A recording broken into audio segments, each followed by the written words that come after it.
Ma'am आम्ही 8वीला आहोत. 9वी 10वीच गेली होती आमच्या शाळेतली. अच्छा, शाळेतली गेली आणि तुम्हाला नेलं कारण तुम्ही 8वीत आहात. ओके. अरे हाऊ सॅड. वाईट गोष्ट आहे. बरं. बाकी बाकी म्हणजे तुम्हाला कोणालाच शाळेमधनं ट्रिपला किंवा असं वगैरे घेऊन जात नाही का? No ma'am. No ma'am. बहुत बहुत नाइंसाफी है तुम लोगों के साथ. ऐसा तो नहीं होना चाहिए.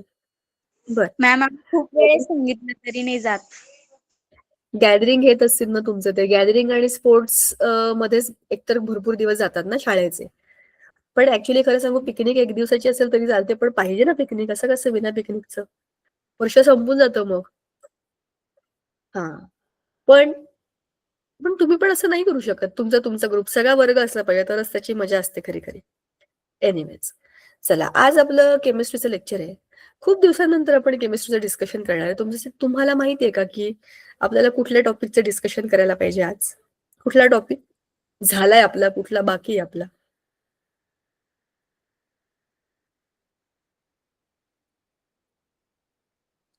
केमिकल आणि फिजिकल चेंजेस झालेत का आपले? सांगा बरं मला.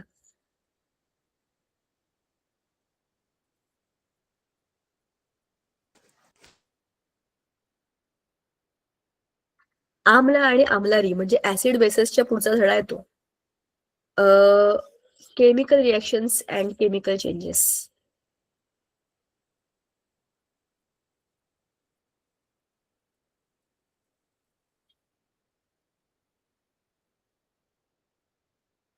अरे आहात का रे तुम्ही, का मी एकटी स्वतःशी बोलतेय? मॅम एकदा रिपीट बोला ना. Chemical changes and chemical bond हा धडा आपला झालाय का? Yes ma'am. No ma'am. No ma'am. No ma'am. No ma'am. मला नाही नाही वाटत झालं. झालाय. No ma'am. फक्त ऍसिड बेस झालाय, acid base. You remember acid आपण आणि बेस ऍसिड बेस झालेलं नाही. झालेला आहे. आपल्याला आता खूप महत्वाचं लेसन करायचंय. जो लेसन आपल्याला 9वीला कंटिन्यू होईल. मी आपल्याला पीपीटी शेअर करते, पण त्याच्या आधी तुम्ही मला एका प्रश्नाचं उत्तर द्या. तुम्ही कैरी बघितली आहे का? Yes ma'am. Yes ma'am. Yes ma'am. आल्यात का कैऱ्या? बघा बरं आजूबाजूला, तुमच्या आजूबाजूला झाडं असतील, त्याला मोहर आला असेल तर. कैऱ्या दिसल्या का कोणाला?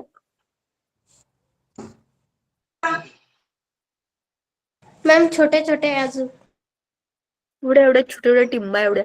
काही काही जणांच्या एवढ्या आहेत. लागला ना. काही जणांच्या एवढ्या आहेत, येस पण मॅम. आल्यात.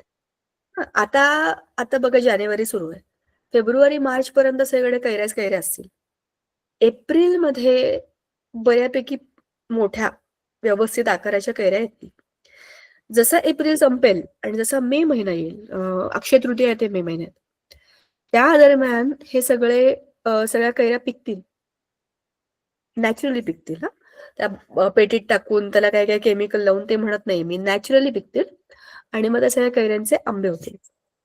कैरी आणि आंबा या दोघांमध्ये फळ एकच आहे. हा, पण काय काय बदल झाले सांगा बरं पटापट.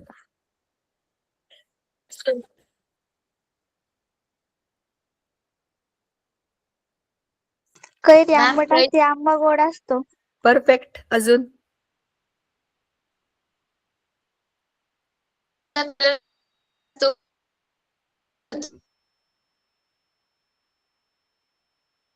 ह्याचा आवाज कसा आला? च चू च च.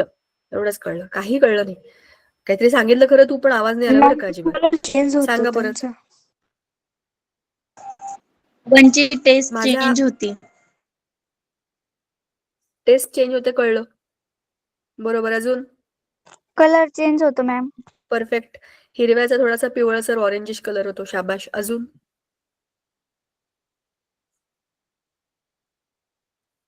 वास बदलतो. वास आंबट आंबट चव असते, त्याचा असा एक आंबटसर वास असतो. पिकलेल्या आंब्याचा एक वेगळा सुगंध असतो आणि त्या सुगंधामुळे आपल्याला असं वाटतं अजून एक आंबा खाल्ला पाहिजे. हे सगळ्यांच्या बाबतीमध्ये होतं, कारण की कैरीचा आंबा होणं, कच्च्या केळीला म्हणजे हिरव्या रंगाच्या केळीला पिवळ्या रंगाच्या केळ्यामध्ये बदलणं, किंवा कुठल्याही कच्च्या फळाला पिकणं.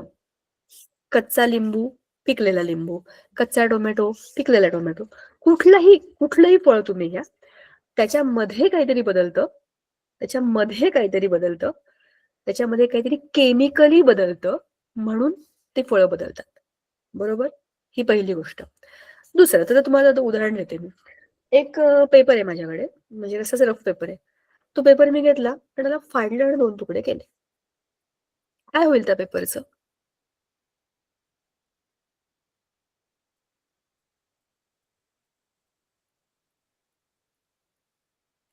जसं कैरीचा आंबा होणं ह्या गोष्टीमध्ये आपण बघितलं काहीतरी बदल झाला.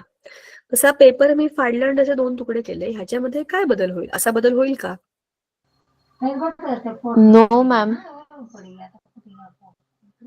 नाही होणार. म्हणजे त्या पेपरला मी तोडलं काय, मोडलं काय, बॉल केला काय, काही फरक पडणार नाही. त्या पेपरला मी जाळलं तर मेणबत्तीवर धरून तर काय होईल?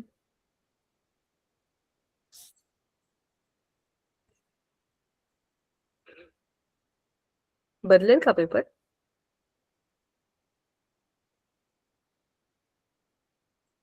आपण 2 गोष्टी बघूया. आपण जी वस्तू घेतली ती पूर्णपणे बदलते आहे का नाही एवढं आपल्याला बघायचंय. कैरीचा आंबा होणं हे पूर्णपणे बदललेलं उदाहरण आहे. दुसरं, पेपरचा बॉल बनवणं, पेपर फाडणं, त्याचे तुकडे करणं, कापणं, रंगवणं, पाण्यात बुडवणं, ह्याच्यामुळे पेपर पूर्णपणे बदलेल का? हा मुद्दा आहे. तिसरं, तोच पेपर मी जाळला, गॅसवर धरला, मेणबत्तीवर धरला, तर तो पेपर पूर्णपणे बदलेल का? हा मुख्य प्रश्न आहे. तुम्हाला समजलं का मी का विचारते हे सगळं? एखाद्या गोष्टीला पूर्णपणे बदलून त्याच्यापासून एखादी नवी गोष्ट बनवणं म्हणजे त्याच्यामध्ये रासायनिक बदल करणे. समजलं? आपल्या धड्याचं नाव आहे रासायनिक बदल आणि रासायनिक बंध. पण रासायनिक बदल आपल्या आजूबाजूला सगळीकडे असतात, होतात. आपण ते वापरतो. आपण त्याच्यामधनं तयार होणाऱ्या वस्तूंना बघतो. तरीही आपल्याला माहित नसतं की याच्यामध्ये रासायनिक बदल झालेला आहे. याचं बेस्ट एक्झाम्पल आहे दुधाचं दही होणं. दूध पातळ असतं, गोडसर असतं आणि पांढऱ्या पांढऱ्या रंगाचं असतं. ह्या दुधाचं जेव्हा आपण दही बनवतो म्हणजे त्याला विरजण लावतो, दह्यामध्ये छोटासा चमचाभर दही असेल त्यात आपण दूध टाकलं की आपण काल टाकलेलं जे दूध आहे ते परत दही होऊन जातं. मग त्याचा रंग बदलतो, थोडासा किंचित पिवळसर होतो. दुसरा त्याचा वास बदलतो, आंबट वास यायला लागतो. तिसरं त्याचं टेक्स्चर बदलतं, दूध खूप पातळ होतं. घट्ट घट्ट दही एका बाजूला आणि त्याच्या आजूबाजूला पाणी पाणी असणं, ही रचना बदलते. एका वस्तूपासून पूर्णपणे एक वेगळी वस्तू ज्याच्यामुळे त्याच्या अंतर्गत बदल झालेले आहेत हे आपल्याला कळतं. त्याला आपण म्हणतो रासायनिक बदल. कळलं? पेपरचा बॉल बनवणं, पुंगळी बनवणं, त्याला फोल्ड करणं, कापणं, फाडणं, ह्याच्यामुळे पेपरचे तुकडे होतील, पेपर मऊ होईल किंवा पेपर ओला होईल. पण पेपरच्या आतमध्ये असलेल्या अणु रेणूंच्या रचनेमध्ये कुठलाही बदल होणार नाही. पण जर तोच पेपर मी जाळला, पेपर जाळला तर तो पेपर जळून काय होईल? त्याची अभिक्रिया होईल ऑक्सिजन बरोबर आणि त्याच्या रचनेमध्ये बदल होईल, त्याची भुकटी तयार होईल. बरोबर की नाही? राख तयार होईल. तर ती राख हा काही पेपर नाहीये, पूर्णपणे एक नवा पदार्थ बनलाय. असे बदल जिथे होतात तिथे रासायनिक बदल होतात आणि असे बदल जिथे होत नाहीत ते भौतिक बदल होतात. पेपर फाडणं हे भौतिक बदलाचं उदाहरण आहे. मग आता मला एका प्रश्नाचं उत्तर द्या. माझ्याकडे एका ग्लासमध्ये पाणी आहे, ते पाणी मी फ्रीझरमध्ये ठेवलं, त्याचा बर्फ बनला. भौतिक बदल आहे का रासायनिक बदल आहे? विचार करा आणि सांगा. भौतिक बदल. भौतिक बदल, मॅम. रासायनिक बदल. रासायनिक बदल. रासायनिक बदल. कोणाला असं वाटतं की हा भौतिक बदल आहे? मॅम मला. कसं काय पण? मला तर अजिबात असं वाटत नाही. कसं काय तुम्हाला वाटतंय? सिद्ध करा तुमचं वाक्य, म्हणजे कारण द्या. रिटर्न त्या स्टेट मध्ये येतं. मग त्याचं सगळंच बदललं ना. पाणी कुठे, बर्फ कुठे? बर्फ आपण पिऊ नाही शकत, पाणी आपण खाऊ नाही शकत. बदललं ना मॅम ते. पण आपण बर्फाला परत पाणी बनवू शकतो ना. मग तो बदलच आहे ना. जसं आपण आता पेपरला जाळलं तसं त्या पाण्याचा बर्फ होऊ शकतो ना. म्हणजे आपण त्याच्यात पण काहीतरी बदल त्यामध्ये करतोच आहे ना. पण त्यामध्ये कोणतेही वेगळा घटक नसणार ना, फक्त पाणीच वेगळा राहणार. घटक नसेल असं यांना वाटतंय. ज्यांना असं वाटतंय की हा भौतिक बदल नाहीये, रासायनिक बदल आहे. त्यांनी जरा सांगा की हा रासायनिक बदल काय आहे?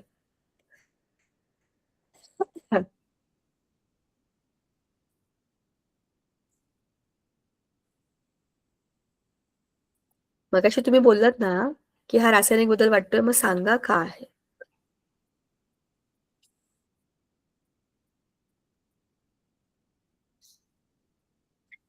मी तुम्हाला कन्फ्यूज केलंय, कारण की मला तुम्हाला कन्फ्यूज करायचंय आणि तुम्हाला फिजिकल आणि केमिकलच्या कन्फ्युजन मध्ये टाकून तुम्हाला हे सांगायचंय. अवस्थांतर म्हणजे स्टेट्स ऑफ मॅटर बदलणं इज अ फिजिकल चेंज. ह्या ज्या म्हणत होत्या की नाही मगाशी दोघे जणी, त्याला आणखी एक कारण देऊ शकतो आपण. पाण्याचा फॉर्म्युला हा H2O हाच आहे, बरोबर? तुम्ही त्याचा बर्फ लिहा किंवा त्याची पाण्याची वाफ म्हणून लिहा किंवा लिक्विड पाणी. In any 3 of the states तुम्ही कुठली पण घेतली तरी पण H2O इज पाणी. बर्फ जरी असेल तरी पण तो पाणीच आहे, तो H2Oच आहे. त्याच्या केमिकल नेचरमध्ये बदल होत नाही. मग आपल्याला क्रॉस चेक करायचं असेल की एखाद्या गोष्टीमध्ये केमिकल चेंज झालाय का फिजिकल चेंज झालाय, त्याच्याकरता हे पण चेक करायचं की त्याचा केमिकल फॉर्म्युला बदलला आहे का. बदलला नसेल तर स्टेट्स ऑफ मॅटर बदलतात. जसं कापूर सॉलिड आहे, डायरेक्ट त्याची वाफ होते आणि त्याचं सबलिमेशन होतं, बरोबर ना? मग त्याच्यामध्ये लिक्विड स्टेजेस नाहीये, ही अवस्थांतराची प्रक्रिया आहे. अवस्था बदलणं, अवस्थांतर, बरोबर? ह्याच्यामध्ये फक्त फिजिकल चेंज होत आहेत. जो सॉलिड मधला आहे तो गॅशियस मध्ये गेला, पण त्याच्या स्ट्रक्चरमध्ये, त्याच्या मॉलिक्युलर स्ट्रक्चरमध्ये बदल झाला नाही. म्हणजेच तो कोणता आहे? Physical change. ठीक आहे, कन्फ्युजन क्लिअर? आता पीपीटी बघा. आता पीपीटी बघा आणि एक एक मुद्दा सांगा तुम्हीच मला. इथे तुम्हाला भरपूर काही काही गोष्टी आता दिसतील and you have to explain me that. तुम्हालाच विचारणार आहे मी. Chemical changes and chemical bond is the topic. काय दिसतं पहिल्या चित्रामध्ये? मला कोणीतरी अनम्यूट करायचं आणि सांगायचं what you see here. Ma'am chemical reactions दिसत आहे. Hydrogen, oxygen, water. बरोबर, पण हे काय म्हणजे हायड्रोजन, ऑक्सिजन, वॉटर? हे तर मलाही वाचता येते. एक्सप्लेन करा चित्र मला. आता जे सांगितलं ते बरोबर आहे. Now elaborate your answer.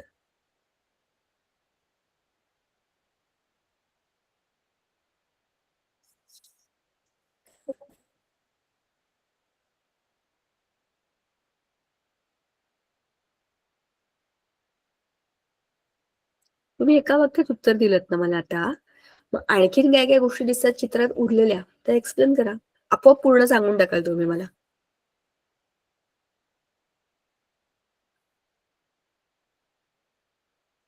आपल्या बॅच मध्ये एकतरी मुलगा आहे का रे? कोणी मुलगा आहे का? काय आपण सगळ्या महिला मंडळी आहोत तिकडे, एक पण मुलगा नाही आपल्या बॅच मध्ये? मुलांनो, hello. Yes ma'am. Ma'am hydrogen मॉलिक्युलचे बॉन्ड्स मिळत आहे. थांबा ना मुलींनो, एकतरी मुलगा आहे का आपल्या बॅच मध्ये? No ma'am. No ma'am. Oh no, so sad. आपल्याकडे एक पण मुलगा नाही. मुलींची मेजॉरिटी. ऍक्च्युली आनंदाची गोष्ट आहे पण दुःखाची गोष्ट आहे, एक पण मुलगा नाही. कधीतरीच त्यांचे आवाज येतात माहितीये का. आपणच एवढ्या बोलतो ना की त्या मुलांना असे बोलता येत नाही. आणि आज कोणी नाहीचे म्हणलं तर काय बोलायचा प्रश्नच नाही. आता सांगा, आता आपण आहोत तर कोणी बोललं तरी काही प्रश्न नाही. सांगा. हायड्रोजन, ऑक्सिजन मॉलिक्युल्सचे बॉन्ड मिळत आहे. हा, बरोबर. हायड्रोजन आणि हायड्रोजन दोन निळे निळे बॉल आहेत, त्याच्यामध्ये एक पांढरी दांडी आहे. असंच इकडे आणखी एक मॉलिक्युल, तिकडे ऑक्सिजन आणि ऑक्सिजन आहेत, त्यांचा एक वेगळा बॉन्ड आहे आणि तो बॉन्ड असा डबल डबल वाला आहे. असं धरलंय एकमेकांना दोन्ही हाताने. की ते आपण ते लहानपणी ते चावमेव चावमेव करतो की नाही, कान धरायचे एकमेकांना, तसे ऑक्सिजन बसते एकमेकांचे कान धरून. हायड्रोजन एकमेकांचे हात धरून आहेत, एक हात एक हात. आता ह्या दोघांना एकत्र केलं तर काय होईल? हा ऑक्सिजन उडी मारून ह्या दोघांच्या मध्ये जाईल. ऑक्सिजनला दोनही हात वापरायची सवय आहे. या ऑक्सिजनने त्याचे दोन्ही हात वापरले. कसे? एका हाताला एक हायड्रोजन, दुसऱ्या हाताला दुसरा हायड्रोजन. ऑक्सिजनचं काम झालं, हायड्रोजनचं पण काम झालं. त्याला एकच हात द्यायचंय कोणातरी. सेम इकडे या दोघांच्या मध्ये एक ऑक्सिजन गेला, म्हणजेच काय झालं, H2O हा एक नवा मॉलिक्यूल बनला. सारी गोष्ट आहे. हायड्रोजन हा गॅस आहे, ऑक्सिजन हा गॅस आहे. हे दोघे एकमेकांबरोबर केमिकल रिएक्शन करतात तेव्हा काय होतं, H2O म्हणजे पाणी बनतं. H2O is water which is a liquid. दुसरी महत्वाची गोष्ट, हायड्रोजन हा गॅस स्वतः जळतो, स्वतः जळतो, त्याला आग लागली की तो जळतो. ऑक्सिजन हा गॅस जळायला मदत करतो. बिना ऑक्सिजनचं ज्वलन होऊ नाही शकत. दे कॅनॉट बी एनी बर्निंग और कंबशन विदाउट ऑक्सिजन. पण जे पाणी बनलेलं आहे हायड्रोजन आणि ऑक्सिजनमुळे, ते पाणी विझवायला मदत करतं.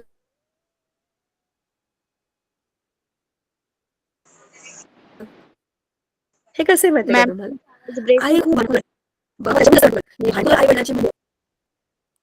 मी मला कॅमेरा बंद करते. असं करू आपण, कारण इथे भरपूर गोष्टी ऑन करून ठेवल्यात ना मी. तर सांगायचा मुद्दा असा होता, आता मी तुम्हाला जे उदाहरण सांगितलं त्याच्यामध्ये असं होतं की आई अतिशय भांडकुदळ आहे आणि बाबा सुद्धा खूप भांडतात. तर अशा कंडिशन मध्ये जी मुलं असतात ते भांडायला इतके वैतागलेले असतात की ते कोणाशीही काहीही बोलत नाही. म्हणजे आता काय, भांडकुदळ आई बाबांची मुलं एकदम शांत, गरीब स्वभावाची. त्यांच्याकडे कोणी भांडायला आलं जरी तरी ते भांडणाने त्याला माफ करते, म्हणते जा बाबा जा, माझं डोकं खराब करू नको. इतके विपरीत. बघा ना, हा स्वतः जळतो, हा जळायला मदत करतो, अरे पण हा तर आग विझवतो ना. असं वाटत नाही का तुम्हाला? तुम्ही बघितलंय का तुमच्या आजूबाजूला असं एकदमच वेगळं कॉम्बिनेशन पाहिलंय का तुम्ही? किंवा असं असतं बघा, आई पण अभ्यासामध्ये खूप हुशार आहे, बाबा पण अभ्यासामध्ये एकदम टॉपर आहे आणि मुलाला अभ्यासाची आवडच नाही. तसं होतं का? तुमच्या ओळखीत आहे का असं एखादं उदाहरण? सांगा बरं मला. का नाहीये?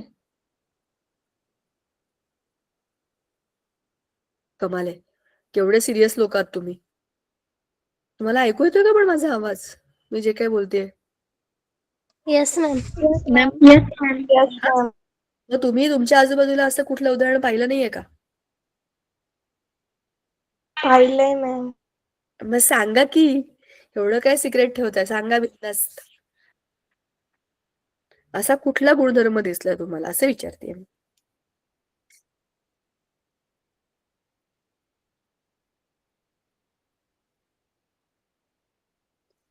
हे भगवान, काय माहिती, तुम्ही मला कधी सांगाल. जाऊ द्या. पण अशा पद्धतीने केमिकल चेंजेस मध्ये केमिकल बॉन्ड बदलतात.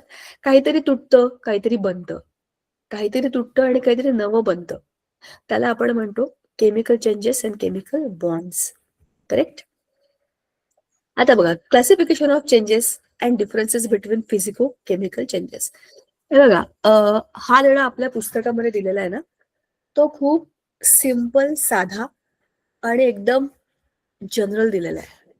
आपण त्याला इंटरेस्टिंग बनवतोय कारण की हा खूप इंटरेस्टिंग टॉपिक आहे. सो थिंक ऑफ इट की फिजिकल चेंज आणि केमिकल चेंज, आपण आत्ताच जे बोललो, पाण्याची वाफ होणं, वाफेचं पाणी होणं आणि त्या पाण्याचा पुन्हा बर्फ होणं, हा फिजिकल चेंज आहे.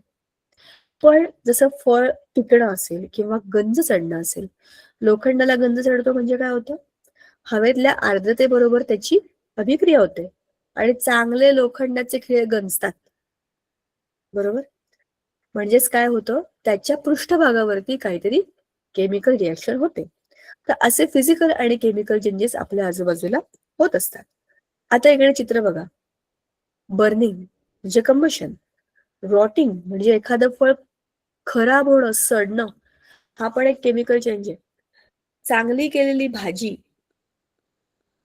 काही वेळानंतर किंवा एक दिवसानंतर किंवा असंच बाहेर ठेवलं उन्हाळ्यामध्ये, तर सकाळी केलेलं वरण पण संध्याकाळी खराब होतं. त्याला असे बुडबुड येतात किंवा वेगळाच वास येतो किंवा चिकट बनायला लागतं. ते कारण की त्याच्यामध्ये काहीतरी केमिकल चेंज होतो. आता हे फळ आहे ऍपल, हे ओव्हर राईप्ड आहे, म्हणजे खूप जास्त पिकलंय आणि त्याच्यामधनं अळ्या बाहेर येत आहेत. असं आंब्यांचं पण होतं बरं का. सो तो आहे एक chemical change. Rusting of iron आपण मगाशीच बघितलं, लोखंड गंजणे आणि आपल्या पोटामध्ये होणारे डायजेशन, हा तर एक एकदम भारी केमिकल चेंज आहे. आपल्या पोटामध्ये खूप सारे केमिकल्स आहेत, बरोबर? आणि आपण खूप साऱ्या गोष्टी खातो, पण त्या खाल्लेल्या अनेक गोष्टींना पचवण्याकरता आलेल्या अनेक गोष्टींमधून अनेक केमिकल तयार होतात आणि त्यातले अनेक केमिकल आपल्या पोटामध्ये ऍब्झॉर्ब होतात. शिवाय आपल्या पोटामध्ये डेंजरस HCl पण आहे. म्हणजेच काय, केमिकल चेंजेस आपल्या पोटामध्ये होतात, पदार्थ पूर्णपणे बदलतात आणि मगच ते ऍब्झॉर्ब होतात. बरोबर. आता फिजिकल चेंजेसचे काय काय एक्झाम्पल्स आहेत बघा. मेल्टिंग ऑफ कुल्फी हे उन्हाळ्यातलं सगळ्यात डिफिकल्ट काम असतं. आईस्क्रीम वितळण्याच्या आधी खाणं, कुल्फी वितळण्याच्या आधी संपवणं, बर्फाचा गोळा खाली टपटप टपटप पडायच्या आधी, बर्फ संपायच्या आधी संपवणं, हे सगळं मेल्टिंग, कारण बाहेरचं टेम्परेचर खूप जास्त असतं. तर ह्या घट्ट बर्फासारख्या वस्तूंना ते डायरेक्ट वितळवतं. म्हणून melting is a physical change. Shredding of paper, पेपरला बारीक बारीक तुकड्यामध्ये कट करणं. बॉइलिंग ऑफ वॉटर म्हणजे लिक्विड टू गॅशियस स्टेटमध्ये चेंज. चॉपिंग ऑफ फ्रुट्स, फळाला कापलं आणि त्याचे पार्ट्स केले की तो फक्त फिजिकल चेंज आहे. पण आता जरा हे चित्र बघा आणि मला सांगा की हे फळ कापणं हा फिजिकल चेंज आहे का? बघा, ऍपल दिसतोय तुम्हाला इथे. तसंच वांगी किंवा बटाटे जास्त वेळ कापून ठेवले की त्याचा रंग बदलतो, असा रंग होतो. हे पाहिलंय का तुम्ही? Yes ma'am. मग हा फिजिकल चेंज आहे का chemical change? Chemical change. Chemical change. बरोबर. म्हणजे फळं कापून ठेवणं हा फिजिकल चेंज असला तरी ज्या फळांमध्ये असे बदल होतात ते केमिकल चेंज आहेत. आता असं वाटतंय की हा ब्रेड आहे आणि याला बटर लावून भाजलंय, पण तसं नाहीये. हा ब्रेड खराब झालाय, शिळा झालाय आणि त्याच्यावरती एक प्रकारचं फंगस किंवा असं काळं काळा थर जमा झालाय. तर ते काय आहे? खराब होणं आहे.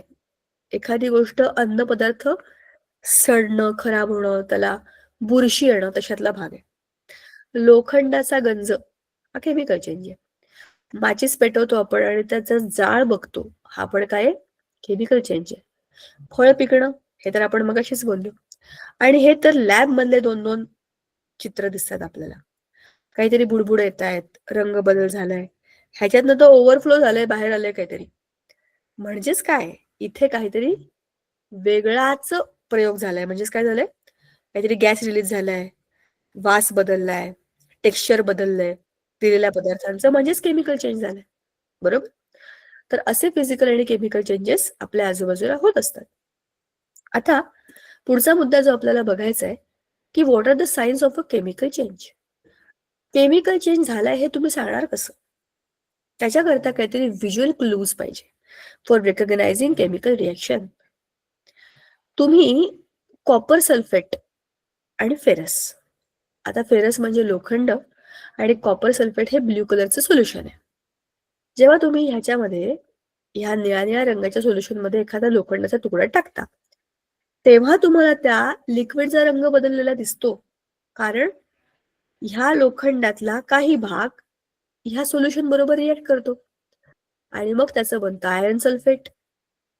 बरोबर. ते आहे इथे FeSO4, म्हणजे याचा रंग बदलला. आणि कॉपर आता इकडे ह्याच्यामध्ये जमा होतं. बरोबर. ह्याचा अर्थ असा आहे की काहीतरी कलर चेंज होतो, रंग बदलतो. जसं फळाचा रंग बदलणं हा आतल्या केमिकलचा परिणाम आहे की ते केमिकल बदलल्यामुळे त्याचा रंग बदलला. दुसरं आहे फॉर्मेशन ऑफ अ सॉलिड. जसं आपण मगाशी म्हणालो की दुधाचं दही होणं, स्टेट बदलून जाते त्याची. दूध लिक्विड होतं पण दही घट्ट आहे, formation of a solid. Formation of gas म्हणजे कुठल्या तरी वायूची निर्मिती होते आणि ते बाहेर पडतात. Hydrogen gas, carbon dioxide gas, oxygen, पाण्याची वाफ, कुठल्या तरी वायूची निर्मिती जर झाली तर ते बुडबुड्यांच्या रूपातनं बाहेर येतात आणि आपल्याला कळतं की काहीतरी केमिकल चेंज झालेलं आहे. रिलीज ऑफ लाईट म्हणजेच काय, लाईट बाहेर पडतो किंवा काहीतरी स्पार्क झालाय, काहीतरी झालंय, म्हणजे इलेक्ट्रॉन्स मूव्ह झालेत, तरी चेंज झालाय हे दिसतं. आणखी एक बदल आहे, चेंज इन द टेस्ट. ह्याच्यापैकी कुठलीच गोष्ट आपण खात नाहीये हे आपल्याला बघून कळतंय. हा, दुधाचं दही हे आपण खाऊ शकतो, टेस्ट बद्दल आपण सांगू शकतो. पण जसं आपण पदार्थ खराब होणे या उदाहरणामध्ये बघितलं की त्याची चवच बदलून जाते. मग आहे साऊंड. कधी कधी असा बारीक असा कर चर किंवा काहीतरी केमिकल रिएक्शन होताना असा बारीक बारीक हलका हलका आवाज, हे आपल्या केमिकल रिएक्शन होत आहेत याचे इंडिकेटर्स आहेत. ठीक आहे, म्हणजे केमिकल रिएक्शन झाली हे तुम्ही सिद्ध कसं करणार की याच्यामध्ये त्याचे काही बदल दिसतात.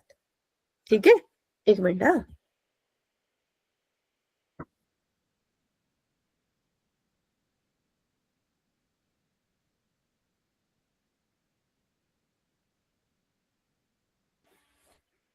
ओके, आता let us go ahead with the next part of it. बघा, chemical reactions and equation. Chemical reaction होते म्हणजे काय होतं, काहीतरी कशाबरोबर तरी रिॲक्ट करतं आणि काहीतरी आपल्याला मिळतं. आपण किती कॅज्युअल बोलतोय ना. काहीतरी कशाबरोबर तरी रिॲक्ट करतं आणि काहीतरी मिळतं. म्हणजेच काय, रिॲक्शन मध्ये काहीतरी असे पदार्थ असतात ज्यांना आपण रिॲक्टंट्स म्हणतो, म्हणजे अभिक्रियाकारक म्हणतो, जे अभिक्रिया घडवून आणतात. म्हणजे काहीतरी सुरुवातीला असलेले पदार्थ, फंडामेंटल पदार्थ, ज्यांच्यामुळे ती अभिक्रिया होते आणि काही उत्पादित बनतात, म्हणजे काहीतरी प्रोडक्ट्स बनतात. मी तुम्हाला आता परत ह्या उदाहरणाकडे घेऊन येणार आहे. बघा, ह्या केमिकल रिएक्शन मध्ये हायड्रोजन आणि ऑक्सिजन हे होते ना आधी, हे अभिक्रिया करणार आहेत, म्हणजे हे कोण आहेत, रिॲक्टंट्स आहेत. हे रिॲक्ट करतील आणि त्याच्यापासून जे बनेल ते असेल प्रोडक्ट. म्हणजेच काय, few people are reacting with each other to form something, त्याला म्हणतो आपण केमिकल रिॲक्शन. राईट. आता हे केमिकल रिॲक्शन लिहायचं कसं. रिॲक्टंट सगळे डाव्या बाजूला, प्रोडक्ट सगळे उजव्या बाजूला, आणि त्याच्यामध्ये असतो एक ॲरो. हा असा ॲरो असतो, बाण. आपण कोणत्या स्टेटमध्ये रिॲक्टंट्स घेतलेले आहेत, सॉलिड आहे का लिक्विड आहे का गॅस आहे, हे त्याच्या खाली लिहायचं. जर आपला जो काही रिॲक्टंट आहे त्याच्यामध्ये आपण पाणी घातलं, त्याला आपण ॲक्वियस सोल्युशन असं लिहितो, AQ.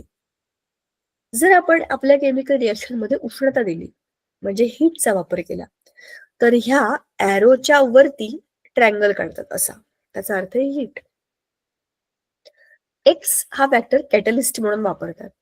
कॅटलिस्ट हा तो पदार्थ असतो जो स्वतः केमिकल रिॲक्शन मध्ये भाग घेत नाही, पण तो ती अभिक्रिया फास्ट होण्याकरता, रॅपिड होण्याकरता काहीतरी त्याच्यामध्ये भाग घेतो.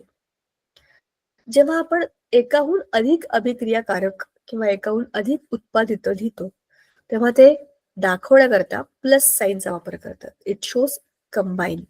ठीक आहे, म्हणजेच काय, एक केमिकल रिॲक्शन ही खूप साऱ्या छोट्या छोट्या गोष्टींनी बनलेली असते. आपण एखादी केमिकल रिॲक्शन आपल्या पुस्तकामध्ये बघूया आणि मग हा टॉपिक आपण कंटिन्यू करूया. केमिकल रिॲक्शन्स आपण कशा लिहाव्या. बघा, हा series chemical reaction, citric acid plus sodium bicarbonate will give you carbon dioxide plus sodium citrate. ह्या केमिकल रिॲक्शन मध्ये आता डावी आणि उजवी अशा दोन बाजू असतात. म्हणजेच काय, LHS आणि RHS. हे मॅथ्स मध्ये पण असतं ना, डावी बाजू उजवी बाजू, आणि बरोबर मध्यभागीचे चिन्ह असतं. त्याचा अर्थ आहे की इक्वेशन म्हणजे इक्वल करणे. डावीकडून उजवीकडे आपली अभिक्रिया चालली आहे, तर जे लोक डावीकडे आहेत ते सगळेच्या सगळे उजवीकडे यायला पाहिजे, फक्त एका वेगळ्या रूपामध्ये. सिट्रिक ऍसिड हे एक ऍसिड आहे, सोडियम बायकार्बोनेट अल्कली आहे. ऍसिड आणि बेस एकत्र आले की होते न्यूट्रलायझेशन रिॲक्शन, त्याच्यापासून बनतं क्षार आणि पाणी. या अभिक्रियेमध्ये कार्बन डायऑक्साइड हा गॅस तयार होतो. हे दोन जे आहेत यांना म्हणतात रिॲक्टंट्स, हे दोन जे आहेत त्यांना म्हणतात प्रोडक्ट्स. रिॲक्टंट्स आणि प्रोडक्ट्स एकत्र आले की मध्ये हा जो ॲरो आहे हा हे दर्शवतो की ही रिॲक्शन या बाजूने या बाजूला चाललेली आहे. बरोबर की नाही. आता समजा या रिॲक्शन मध्ये गरज नाहीये, पण समजा मी याला असं वरती एक ट्रायंगल लिहिला, याचा अर्थ आहे की मी याला उष्णता दिली. आता ऍसिड समजा मी याला लिहिलं की हे गॅशियस सॉलिड फॉर्म मध्ये, सोडियम बायकार्बोनेट सॉलिड फॉर्म मध्ये, मग मी इथे लिहून टाकेन H2O. सॉलिड आणि सॉलिड एकमेकांबरोबर रिॲक्ट करतात का? करतात ना.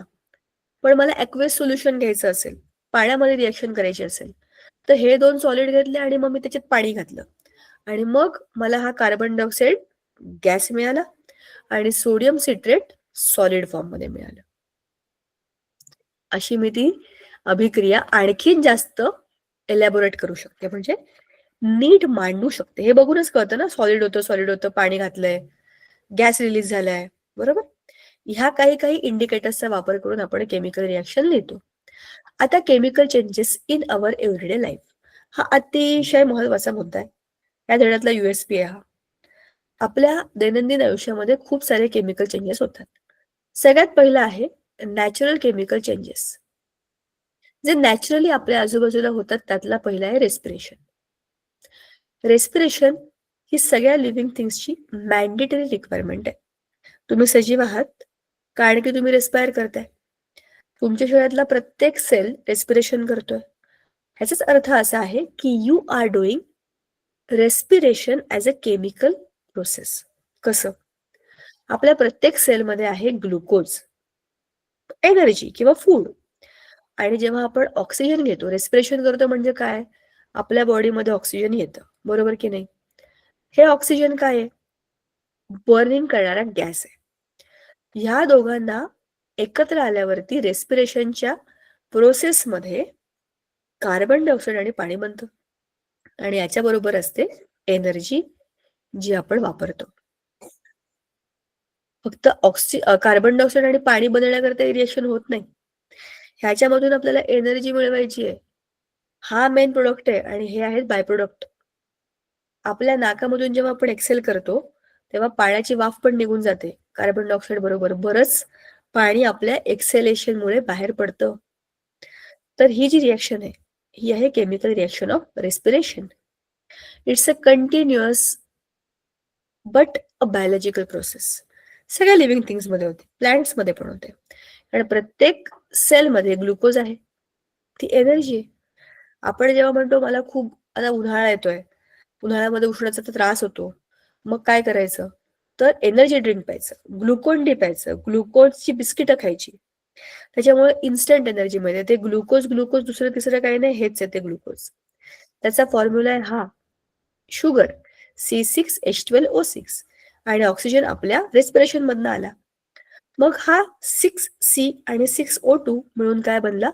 CO2 plus H2O plus energy, बरोबर. ही रिएक्शन बॅलन्स्ड नाहीये. ह्याला आपण बॅलन्स करायचं. कसं करायचं? 6CO2 plus 6H2O. बघा बरोबर झालं का? 6 दुणे 12 ऑक्सिजन आणि हे 6 ऑक्सिजन, बरोबर. C6H12O6 हे झाले 6 ऑक्सिजन आणि झाले 10 आणि किती पाहिजे? 12 अधिक 6 18 पाहिजे. म्हणजे ही केमिकल रिएक्शन आपली बॅलन्स नाहीये. पण आपण ह्याला जो काउंटर इफेक्ट आहे तो बघूया खाली. ठीक आहे. खाली रेस्पिरेशनची एक्झॅक्ट उलटी अशी एक प्रोसेस आहे ज्याचं नाव आहे फोटोसिंथेसिस. ही फोटोसिंथेसिसची जी प्रोसेस आहे हे कोण करतं? प्लांट्स स्वतःचं फूड स्वतः बनवतात. तर ते हा कार्बन डायऑक्साईड घेतात, बघा इथे आलं तो, आणि हे पाणी इथे आलं ते. हे कार्बन डायऑक्साईड आणि पाणी या दोघांना सनलाईट आणि ग्रीन प्लांट मधल्या क्लोरोफिल असतं ना, पानांमध्ये हिरव्या रंगाचं द्रव्य, या दोघांच्या प्रेझेन्समुळे C6H12O6 हे काय आहे? हे तेच आहे जे इथे हे बनलं प्लांट्स मध्ये आणि बरोबर मिळाला ऑक्सिजन. जे बघा आता मज्जा काय तुम्हाला सांगू का मी? पहिल्या रिएक्शन मध्ये, या रिएक्शन मध्ये जे रिएक्टंट आहेत ते दुसऱ्या रिएक्शन मध्ये प्रोडक्ट आहेत. पहिल्या रिएक्शन मध्ये जे प्रोडक्ट्स आहेत ते दुसऱ्या रिएक्शन मध्ये रिएक्टंट आहेत. रेस्पिरेशन 24 तास होतं, पण सनलाइट आणि ग्रीन प्लांट हे जे आहे हे फक्त दिवसाच फोटोसिंथेसिसची प्रोसेस होते. आता मॅनमेड केमिकल चेंजेस कोणते आहेत? वर आपण जे बघितले ते 2 कोण होते? Natural chemical changes. आता मॅनमेड केमिकल चेंजेस, सगळ्यात पहिले आहे कंबशन ऑफ फ्युएल्स. एखादं फ्युएल बर्न होतं म्हणजे काय होतं? कोळसा घ्या, लाकूड घ्या, पेट्रोल घ्या, आपला LPG गॅस घ्या, कुठला पण घ्या. हे बर्न होतं म्हणजे काय होतं? त्या कार्बनची ऑक्सिजन बरोबरची अभिक्रिया होते आणि कार्बन डायऑक्साईड हा गॅस रिलीज होतो. बरोबर? ह्या केमिकल इक्वेशन मध्ये आपल्याला कळलं की कार्बन आणि ऑक्सिजन काय देतो? CO2 हा गॅस देतो. So combustion of fuel is the fast and the irreversible chemical change. Correct? म्हणजेच काय? Combustion is a man-made but a chemical process. दुसरं आहे cleaning of Shahabadi tile with dilute HCl. आता याचं वर्ड इक्वेशन दिलंय आपल्याला. वर्ड इक्वेशन म्हणजे एखादं इक्वेशन जेव्हा आपण त्याच्या नावाने लिहितो तेव्हा, आणि हे जे आहे ना, हे आहे त्याचं केमिकल इक्वेशन. त्याचा केमिकल फॉर्म्युला आपण लिहिला इथे. या केमिकल इक्वेशन मध्ये कार्बनला आपण लिहिलंय C, ऑक्सिजनला लिहिलंय O2 आणि हे आहे CO2. शिवाय हे एक बॅलन्स्ड इक्वेशन आहे. जेवढे डावीकडे तेवढेच उजवीकडे असे याच्यामध्ये ॲटम्सची संख्या आहे. दुसरं असतं वर्ड इक्वेशन.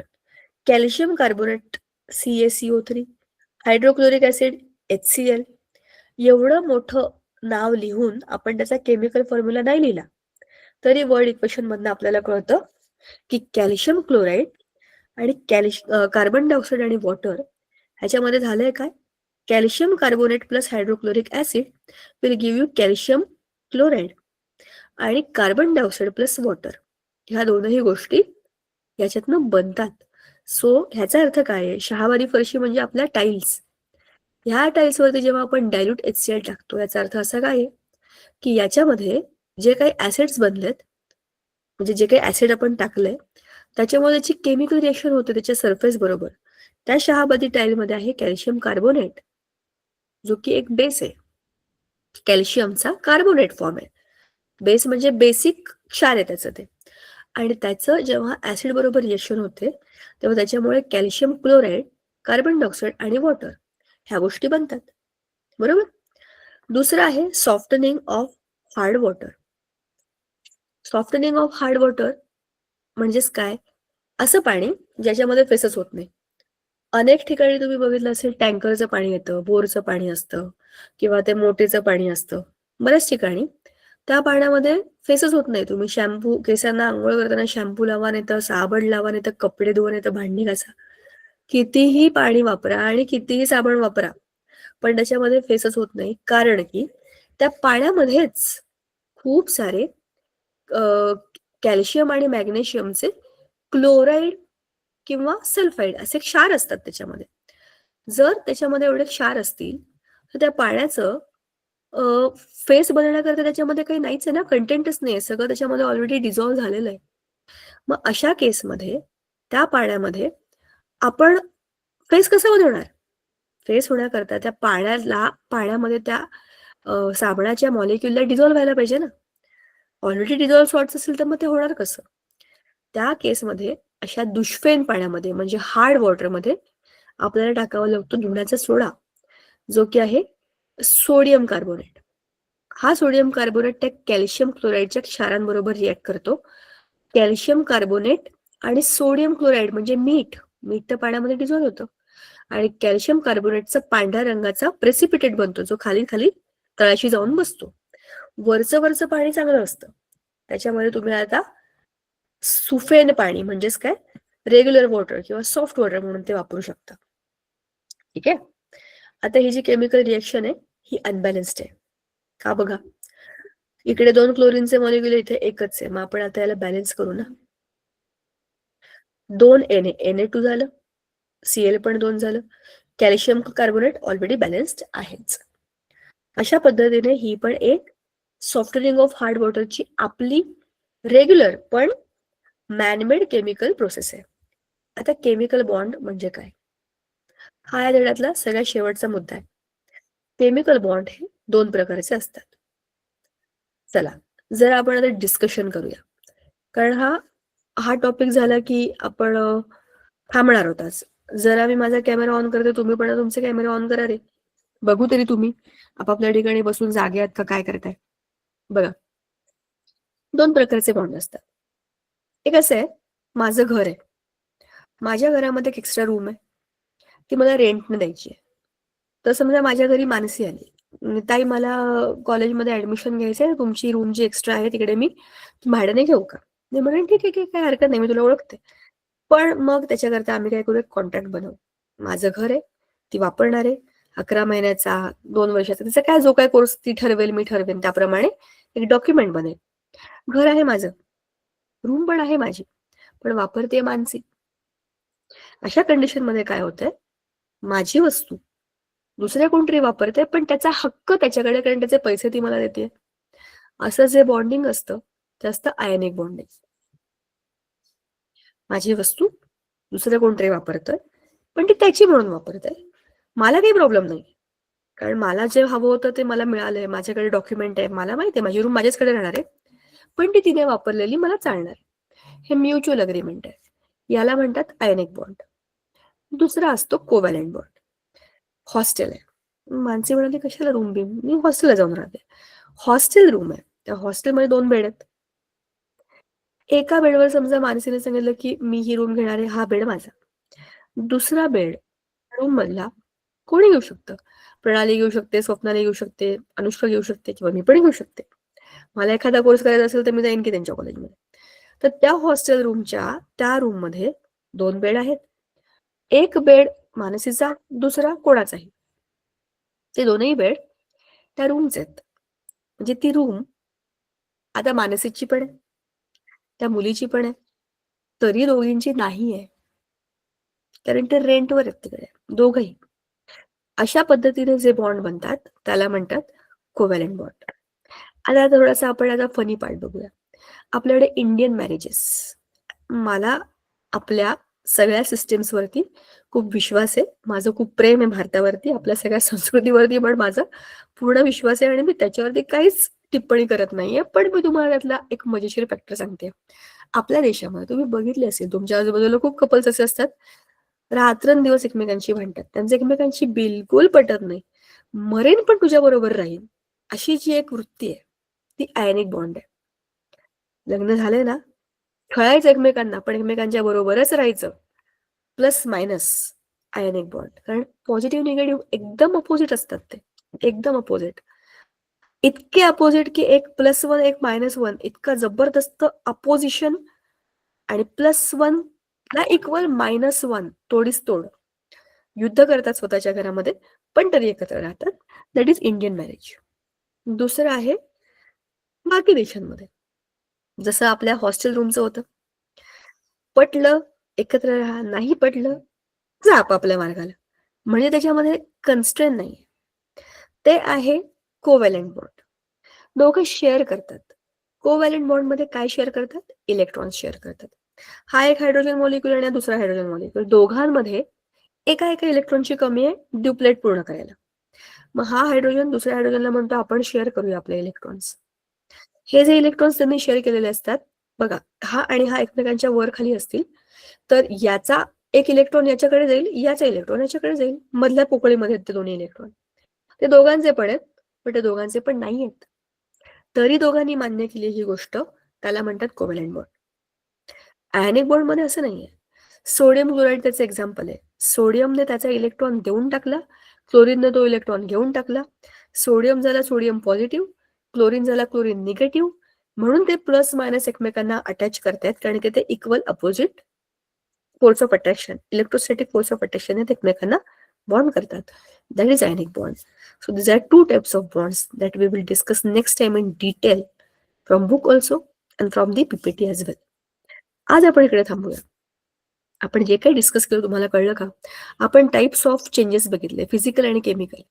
फिजिकल चेंजेस आपल्याला माहिती आहे कसे कळतात.